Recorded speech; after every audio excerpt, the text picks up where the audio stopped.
ಶ್ರೀ ಪರಮಾತ್ಮನೇ ನಮಃ. ಶ್ರೀಮದ್ಭಗವದ್ಗೀತಾ ಅಥ ಪ್ರಥಮೋऽಧ್ಯಾಯಃ. ಅರ್ಜುನ ವಿಷಾದಯೋಗಃ.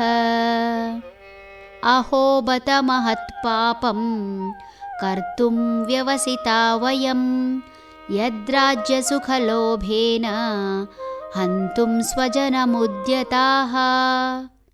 ನಾವು ರಾಜ್ಯ ಸುಖದ ಅತಿಯಾಸೆಯಿಂದ ನಮ್ಮ ಸ್ವಜನರನ್ನು ಕೊಲ್ಲಲು ಹೊರಟಿರುವೆವಲ್ಲ. ನಾವು ಮಹಾಪಾಪವನ್ನೇ ಮಾಡಲು ನಿಶ್ಚಯಿಸಿದಂತಿದೆ. ಯಾವುದೇ ಮನುಷ್ಯ ತನಗಾಗಿ, ತನ್ನ ಬದುಕಿಗಾಗಿ ಅಥವಾ ತನ್ನವರಿಗಾಗಿ ಬದುಕಿನಲ್ಲಿ ಹಿಂಸೆ ಮಾಡಿ ಗಳಿಸುವ ಪ್ರಮೇಯ ಬರದು. ಪ್ರತಿಷ್ಠೆಯ ದೃಷ್ಟಿಯಿಂದಲೋ, ಈ ಲೋಕದಲ್ಲಿ ಲೋಭದಿಂದ ಭೋಗಿಸುವ ಅತ್ಯಾಸೆಯಿಂದಲೋ, ಹಣ ಹೆಸರು ಮಾಡುವ ದೃಷ್ಟಿಯಿಂದಲೋ ಹಿಂಸೆಯ ಮೂಲಕ ಪಡೆಯುವ ದುರಾದೃಷ್ಟ ಒದಗಿ ಬಂದೀತು. ಬಡತನಕ್ಕೆ ಉಂಬುವ ಚಿಂತೆ, ಉಣಲಾರದೆ ಉಡುವ ಚಿಂತೆ, ಉಡಲಾರದೆ ಇಡುವ ಚಿಂತೆ, ಇಡಲಾರದೆ ಹೆಂಡಿರ ಚಿಂತೆ, ಹೆಂಡಿರಾದರೆ ಮಕ್ಕಳ ಚಿಂತೆ, ಮಕ್ಕಳಾದರೆ ಬದುಕಿನ ಚಿಂತೆ, ಬದುಕಾದರೆ ಕೇಡಿನ ಚಿಂತೆ, ಕೇಡಾದರೆ ಮರಣದ ಚಿಂತೆ. ಇಂತಿ ಹಲವು ಚಿಂತೆಯಲ್ಲಿಪ್ಪವರ ಕಂಡೆನು, ಶಿವನ ಚಿಂತೆಯಲ್ಲಿದ್ದವರೊಬ್ಬರನೂ ಕಾಣೆ ಎಂದಾತ ನಮ್ಮ ಅಂಬಿಗರ ಚೌಡಯ್ಯ ನಿಜಶರಣನು. ಅಂದಿನಿಂದ ಇಂದಿನವರೆಗೂ ಸಾರ್ವಕಾಲಿಕ ಸತ್ಯ. ನಾವು ಕಾಣುವುದು ಇದನ್ನೇ. ಇದನ್ನು ಬರೆದ ಮಹಾತ್ಮ ಅಂಬಿಗರ ಶರಣಯ್ಯನಿಗೆ ಶರಣು ಎನ್ನಬೇಕು.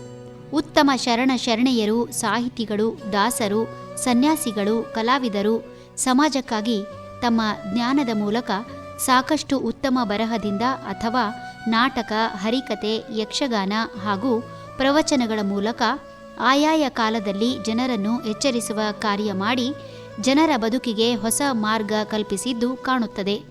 ಪಾಂಡವರಿಗೂ ಹಿಂಸೆಯಿಂದ ಗಳಿಸಬೇಕಾದ ಯಾವ ಅವಶ್ಯಕತೆಯೂ ಇಲ್ಲ. ಆದರೆ ಕ್ರಿಯೆ ಆರಂಭವಾಗಿದೆ. ಅದಕ್ಕೆ ಪ್ರತಿಕ್ರಿಯೆ ಕೊಡದಿದ್ದರೆ ಪಾಂಡವರ ಮಾನಕ್ಕೆ ಅಪಮಾನ. ಈಗಾಗಲೇ ಸಣ್ಣ ಬರಡು ಭೂಮಿಯನ್ನು ಇಂದ್ರಪ್ರಸ್ಥ ಎಂಬ ನಗರವನ್ನು ಸುಂದರ ನಗರ ಮಾಡಿ ಅದರ ರಾಜನಾಗಿ ಆಳಿ ಅದನ್ನು ದ್ಯೂತದಲ್ಲಿ ಕಳೆದುಕೊಂಡು ಸಾಕಷ್ಟು ಅಪಮಾನ ಸಹಿಸಿಯಾಗಿದೆ. ಈಗ ಯುದ್ಧದಿಂದ ಹಿಂದೆ ಸರಿದರೆ ಮುಂದೆ ನಡೆಯುವ ಎಲ್ಲ ಯುದ್ಧಗಳಲ್ಲಿ ಪಾಂಡವರಂತೆ ಎಂಬ ಹೊಸ ಮಾದರಿ ಸೃಷ್ಟಿಸಿದಂತಾಗುತ್ತದೆ. ಇಲ್ಲಿಯವರೆಗೆ ಉತ್ತರ ಕುಮಾರನ ಪೌರುಷ ಒಲೆ ಮುಂದೆ ಎಂಬ ಗಾದೆಯಂತೆ ಪಾಂಡವರ ಹೆಸರು ಮುನ್ನೆಲೆಗೆ ಬಂದೀತು. ಮನುಷ್ಯ ಹೆಸರು ಮಾಡುವುದು ಸುಲಭ, ಆದರೆ ಅದನ್ನು ಉಳಿಸಿಕೊಳ್ಳುವುದು ಅಷ್ಟು ಸುಲಭವಲ್ಲ. ಅರ್ಜುನ ಪ್ರಶ್ನೆ ಕೇಳುತ್ತಿರುವುದರಲ್ಲಿ ತಪ್ಪೇನೂ ಇಲ್ಲ. ಆದರೆ ಪ್ರತಿಯೊಂದಕ್ಕೂ ಕಾಲ, ದೇಶ, ಅದರ ನಿಯಮ ಅರ್ಥಾತ್ ಧರ್ಮ ತಿಳಿದು ಆ ಪ್ರಕಾರ ನಡೆಯಬೇಕಷ್ಟೆ. ಹರಿ ಓಂ.